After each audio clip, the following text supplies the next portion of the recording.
Hi, welcome back to the third part of the fourth chapter in Z-fari, the zombie novel. If you're all ready, we'll begin.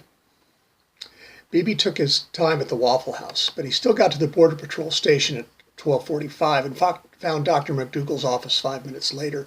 He leafed through a 5-year-old copy of Garden and Gun.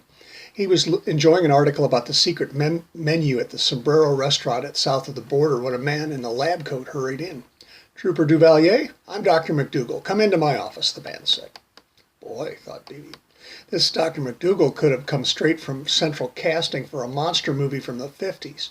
Short, skinny, wiry brown hair, bald pate. The only thing missing was a heavy German accent. "Yes, sir," Bebe said aloud. The doctor led the way into a wood-paneled office and sat in a comfortable leather chair, arranged the papers in a folder, and offered Bebe an equally comfortable-looking armchair. "Don't you want me to lie on the couch, doctor? I've never done this before, but I've heard about it," Bebe said. The doctor looked startled. "Oh, yes, if you'd rather, or the chair." Bebe decided he'd rather lie down since he had the opportunity. The leather couch was better than his lazy boy recliner back home. The doctor moved the armchair closer to the couch, sat down, crossed his legs, and placed a yellow legal pad on his knee. "Tell me your name, please, Trooper." "Bebe Duvalier." "Tell me what happened on platform 119th Street South the other day." Bebe told the story. Some of the memories were still very raw and difficult to say out loud. The doctor listened intently and made notes. Occasionally he would ask a question. Bebe found it easier and easier to talk. After a while, Dr. McDougal put his pen down. "It's 4 p.m., Trooper Duvalier. This has been a good session, but I have some things to take care of before the end of the day. Would you please come to this office at 1 p.m. again tomorrow so that we can continue?" Bebe was amazed that they had just talked for 3 hours. He nodded. "Thank you, Trooper. Have a pleasant evening. I will see you here tomorrow," the doctor said, stood up, and walked out of his office, leaving Bebe alone. Bebe decided that he wanted something to eat and to get a little drunk. Over the next 2 days, Bebe met with Dr. McDougal, each session lasting considerably longer than the 1 hour that Sergeant Earhart had originally scheduled. Bebe didn't mind. It was an interesting experience, and he was feeling much better than he had when he was given his 3-day hiatus. Maybe it was because he was now more rested. Maybe it was the talking with Dr. McDougal, or maybe it was meeting Elizabeth Stride. Bebe had decided to get drunk after his first session with Dr. McDougal. He walked down Berner Street and discovered Enriquez Street Steakhouse. It was a fancy, expensive-looking place. They made him wear a jacket. They kept spare ones for diners who forgot. But the food was wonderful. He ordered an appetizer of rabbit, a walnut and pear salad, and a Kansas City strip steak with béarnaise sauce and garlic whipped potatoes. He had coffee after dinner. He wanted to keep all of his drinking in one place. He left the restaurant about 9 and walked down the street. A fountain of neon light advertised Dutfield's Yard. Bebe walked into the bar. It was classy with lots of wood, a long, long bar with a brass rail running its length, lots of little intimate booths, some tables between the booths and the bar, and way in the back, a little bandstand where a 3-piece group was warming up. He walked over to the bar and ordered a beer. The bartender was a short, dark-haired woman with a ready smile and lots of interesting curves. "How about a bottle of chocolate ale?" she asked.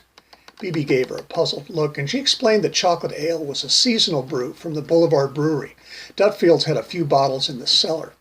Being the new kid in town had its benefits, it seemed. She was back in a minute with a frosty bottle. She poured it into a tall glass for Bebe and waited for him to take a sip.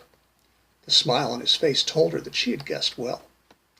The band started up, playing tight, frantic rockabilly. The stand-up bass and the guy on the drums, an 18-inch bass, a snare, a tom-tom mounted on the bass drum, a hi-hat, and one cymbal were locked in together.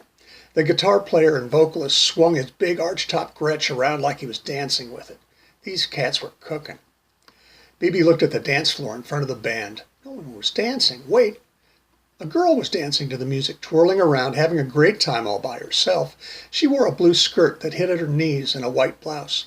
Her chestnut brown hair was tied back into a ponytail.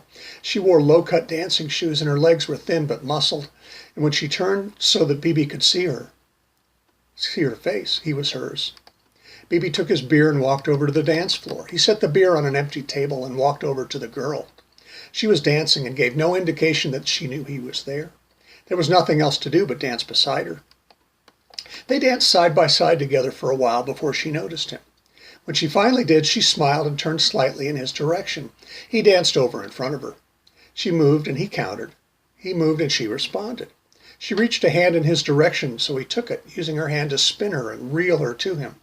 From that moment on, they danced together. When the set ended, he asked her if she wanted to sit down, and she showed her the table that held his beer. She pulled out a chair, sat down, grabbed his beer, and looked up at him questioningly. He smiled, and she took a demure sip and smiled. Bebe sat down across the little table from her, and a waitress appeared. The girl pointed at Bebe's beer, and Bebe held up 2 fingers. During the band's break, they talked. She told him that her name was Elizabeth Stride. He told her all about himself. When the band started up again, they danced. When the band stopped, they sat down and drank more of the beer. The bar finally closed up, and they had to go somewhere. Bebe asked if he could walk Elizabeth home. That's when she explained to him that she knew a hotel that was close by, and that for $100 she would be happy to spend the night with him. Bebe nodded, and Elizabeth took his hand and led him to the first of 2 memorable evenings.